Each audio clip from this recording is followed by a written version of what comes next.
नमस्कार। कथावाचन अंक 5 मंजूषा जोशी द्वारा। आज की कहानी का शीर्षक है नरगिसी फूल।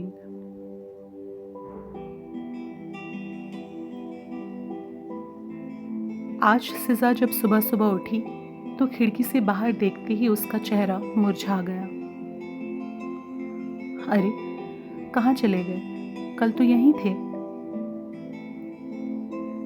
इतने महीनों से रोज सुबह दोनों को देखना उसकी आदत सा बन चुका था, और आज जब दोनों अपनी जगह पर नहीं थे तो सिजा को कुछ खाली खाली सा लग रहा था।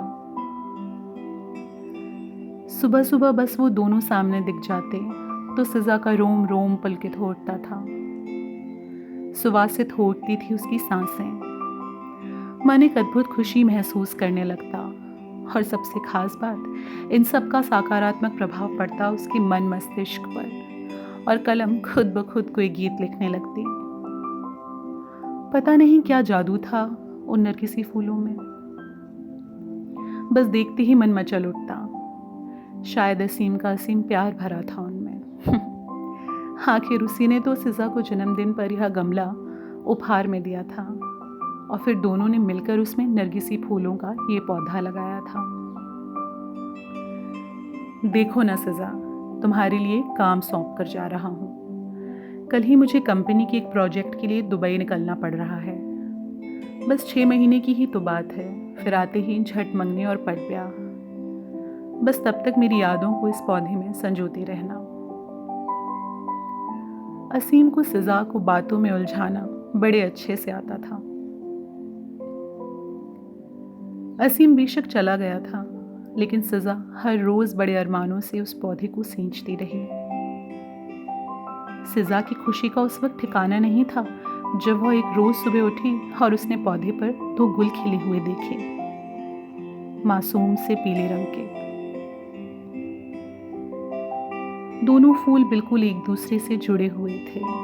हाँ, माना थोड़े अलग थे, पर फिर भी जुड़े हुए थे, शायद सिजा और असीम की ही तरह।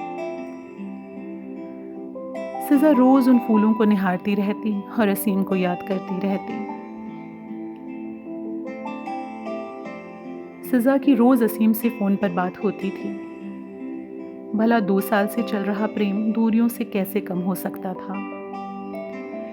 इसी प्रेम ने तो उसे क्या से क्या बना दिया था।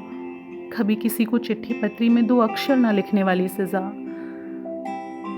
आज अनवरत लिखने लगी थी, और उसकी कला व्याख्यात होने लगी थी।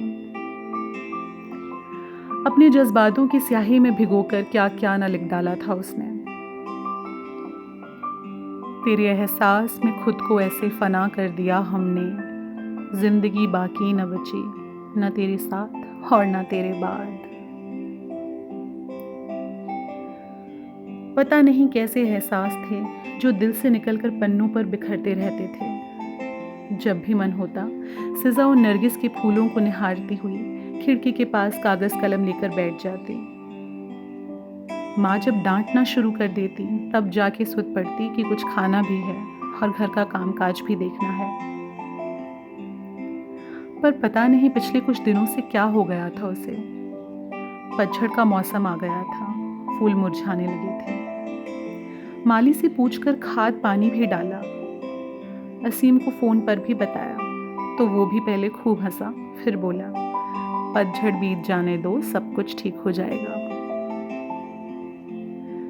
सिजा फिर भी आश्वस्त नहीं हो पा रही थी। अब तो बसंत की बहार भी छाने लगी थी, चारों तरफ एक मीठी बयार बहने लगी थी, लेकिन फिर भी सिजा को कुछ सही नहीं लग रहा था। आज भी उन फूलों को देखे बिना बेचैनी बढ़ रही थी।